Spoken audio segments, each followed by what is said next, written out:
I don't want to be too blunt so as to be rude, but that's what you come to my off-the-record channel here. Black Belt Barrister, off the record, little bit blunt. But who do they think they are kidding? They are chalking this migrant deal up as, quote, a win for Starmer and could help with the fight against reform. Really? I really can't see that. This is just a reminder, if you didn't catch my video yesterday or if you haven't caught the news, this is apparently a trial of a one-in, one-out deal with France. So net zero returns. Not that I completely object to every migrant that comes here that really does need help. Some people do, which is fine. But that caveat aside, this is just a zero net return. And so I don't see how this can be a win at all. Yes, there'll be returns, but only if we accept legal migrants that are coming for asylum here. Now, that in itself, there could be a positive spin to it, so I'm not going to entirely dump on the deal, but don't chalk this up as a win. It's far from a win. Now, they won't even put numbers on this. And I'll come back to another bit of news, which I think is ridiculous as well. But just coming first of all to this here, this interview, she absolutely refuses to acknowledge that it could be fewer than 50 a week that actually get returned. And even then, only if we accept migrants coming back in exchange, in some sort of exchange deal. Listen to this.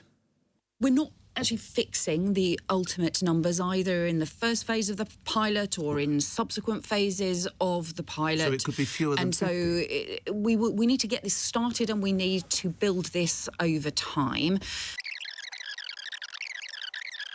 So it could be fewer than 50 if the number's not fixed. Well, we will start this and we will grow this. That's the approach that we will take, and that's why we've not fixed numbers. Right. So, lastly, Home Secretary, it could be fewer than 50, the answer which is yes. So, Nick, what you're trying to do is to get me to sort of to play in and to speculate about different numbers. You were the one who said the number's not fixed.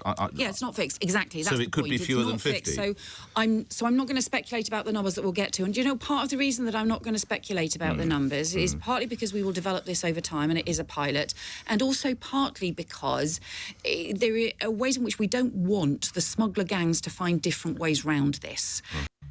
Right. I've never heard anything so ridiculous, to be honest, because they won't commit to the numbers because, quote, she doesn't want the smuggling gangs to find a way around it because they fixed numbers.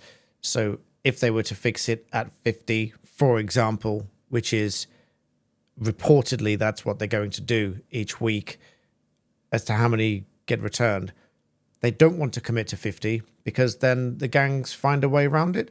The gangs don't care. The gangs are going to do what the gangs do, and they'll do that as long as people are willing to pay for it. And people are willing to pay for it because to them it's worth the risk because of the benefits they get when they get to the UK. They know that they get housing. They know that they get financial support. They know that they get fed. They know that they are going to be able to work, not pay taxes at the total detriment to everybody that does pay taxes. And I've seen holiday areas that are now pretty much deserted because of the transformation in those areas. They are not deterred. They are not in the least bit perturbed by any of this. They will just see it as a consequence, you know, of doing business as far as these gangs are concerned. They will keep bringing people here so long as people keep paying to come here on these small boats, and they will keep paying to come here on these small boats so long as these benefits are in existence. And when asked to confirm whether or not this is going to stop these boats, which frankly it won't, but here's what, again, she had to say this time to GB News. Great to see you. Thank you for joining us. How many migrants will be sent back and your one-in, one-out scheme?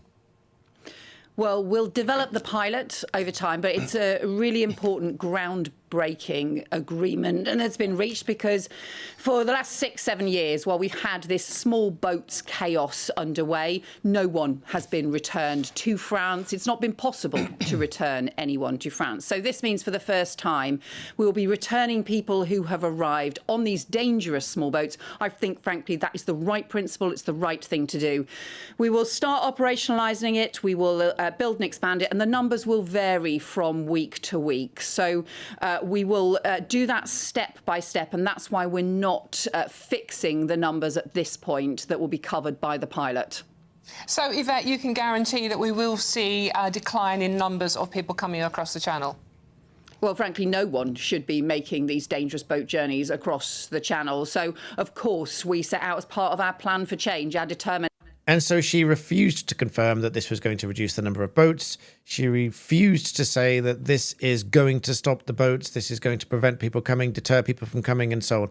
Of course, it is just not going to happen, because unless and until they remove the incentive for them to come here in the first place, it is just not going to change. They are still going to make the journey. They are still going to come here. And even if the deal was every single one in and one out with France, which it isn't, it's reportedly 50 a week or so. They refuse to confirm what the numbers are, but it's reportedly about 50 a week. Given that there's thousands and thousands a month coming across, this just doesn't make sense. But speaking of deterrence and measures that may or may not deter these migrants from coming across the Channel to the UK, Sky News reports digital ID cards would help to deter migrants heading to the UK. According to Harriet Harman, who says one of the pull factors is the illegal working, which we've seen reported, I've reported on. They are making thousands of pounds a week, not paying taxes, obviously, because they won't be registered to tax. They're not allowed to work. They're not supposed to work, but they're working nonetheless. And yet, Labour peer Baroness Harman says that we should introduce digital ID cards to make it more difficult for people to work illegally. Now, great idea in principle, but in practice, it is just not going to work, because the reason that they can work illegally is because they found a way round these systems for delivery companies, food delivery companies. They are renting these accounts out from other people from £50 to £100 a week. They're renting it from somebody else. They're hopping on a bike. They're going to do deliveries. They're making £1,000 a week. They don't give two hoots whether they need an ID card or not, unless the companies are forced to prevent the account sharing. This will continue, and they will make thousands and thousands a week. I have to confess, just the other evening, we wanted some sort of takeaway. We fancied a curry. We haven't had a takeaway curry in many years, in fact. Since COVID, and we started cooking a lot more for ourselves, we haven't had a takeaway curry for a very, very long time. We fancied one the other night, and I looked online of all the local places. They all use delivery companies like the ones that have been reported to have been essentially harnessed by migrants working illegally. That is not necessarily to say that they're doing that in this area, but they are certainly doing it around the country. It's been reported, they've been seen at these migrant hotels and so on. It is certainly happening around the country, and I flat out refuse to support those companies that are not putting into practice steps to prevent this from happening. And the reason they're not doing it, in my view, my opinion, the reason they're not doing it is because it's not in their interest to prevent them from doing it. Because at the end of the day, they don't care. As long as they get the order delivered and they get paid for the delivery. I'm not intimately familiar with how much they get paid per journey, per whatever, but I think they just don't care. As long as the people making the deliveries make the deliveries, and as long as the business is fulfilled and continues, they really don't care. So making everyone in the UK sign up to a digital ID card in order to be able to work is going to be a complete faff for everybody, not least of which a data security concern and data protection concern, which I've seen many, many breaches of in recent months and years. This is a serious issue. It's going to be a big faff for everyone around the UK, and is ultimately not going to solve the problem unless the companies prevent the account sharing, which is allowing them to work in the first place. Because otherwise, you'll get one person with an ID. They'll just register for their digital ID, and then they'll share the account. Because unless the companies use the app to prevent it from happening, nothing's going to change. Just on the digital ID thing, we've had e-visas. Even with indefinite leave to remain, we've seen a rollout of e-visa systems, but then we've seen various organizations not accepting the e-visa status. And so we end up with whoppers of stories like this one, where The Guardian reports UK government agency, SIA, not accepting e-visas as ID from job applicants. So if we have issues like this, where it's the Home Office that introduced the requirement for e-visas, then we have government systems not allowing them to use this as an ID. How absurd can you possibly get? If you're not familiar with these, anyone that's here on a visa or a spouse visa or even indefinite leave to remain, they get a sticker, a big square sticker in their passport.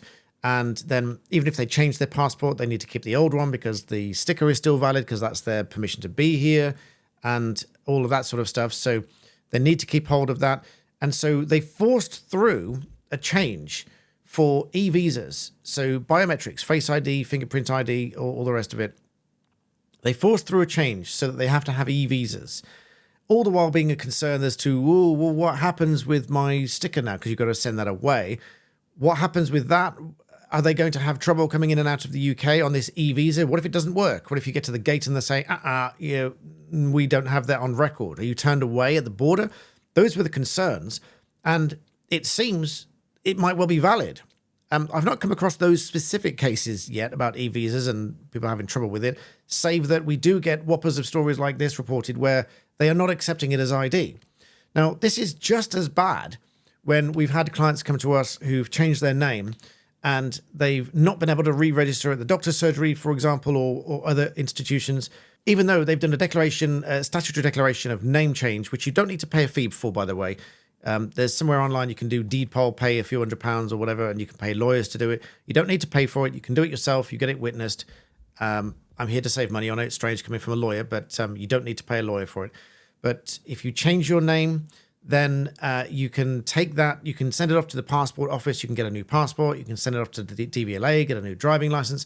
But in this one case, somebody said that they went to the doctor's surgery and they refused to accept the declaration of name change and proof with the new passport of new name, refused to change their name at the surgery and therefore refused them treatment at the surgery because it was the wrong name. They couldn't prove who they were. But of course they couldn't prove who they were. They prove who they are because that is who they are right now because that is their current passport.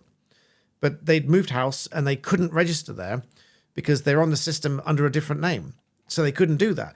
If that's what we've got in doctor surgeries, just because, and people change their name all the time. They get married, they change their name, or they get divorced and change their name, whatever. Some people change their name because they just feel like it, which you're allowed to do, by the way. But then we get whoppers of stories like this one. A UK government agency, the SIA, is not accepting e-visas as job applicants' ID. How utterly absurd. And so if we have problems like that, then we have reports like this saying that we should introduce digital ID across the board for everybody so that it will deter the migrants coming to the UK illegally. It won't. It's not going to deter anybody. They will come regardless. They are not working within the bounds of the law. They don't care. They're not obviously not paying taxes because they're not supposed to be working anyway. So how is this going to deter them from working? Because they are sharing these accounts with somebody. So unless these companies do something about the shared accounts, then it is just simply not going to work. And so I cannot help but think that you are being fed information. They are trying to convince you of something. I can see straight through it. I don't know why they're trying to tell you that this is some raging success, this deal, which it's a step in the right direction in that France is agreeing to have some back, but I don't see how it's going to work.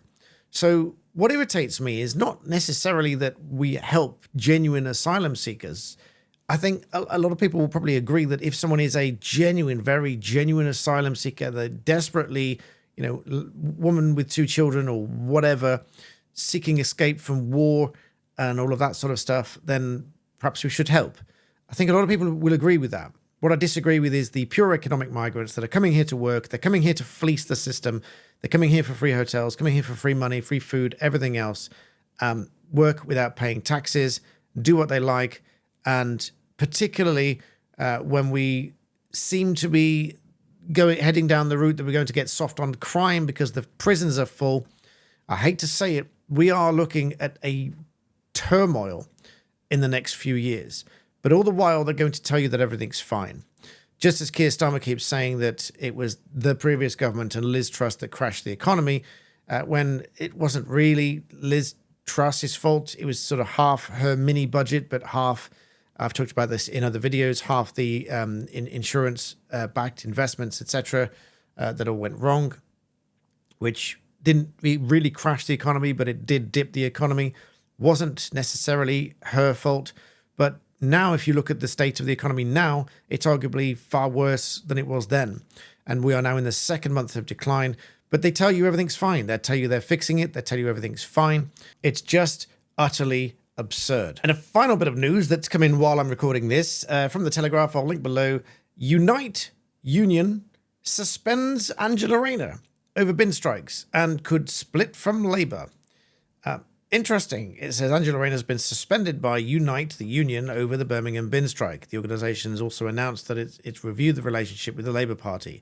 Unite, which is one of Labour's biggest financial backers, voted on Friday, today, at the time of recording, to suspend Angela Rayner, Deputy Prime Minister, and accuse her of backing a council that has peddled lies.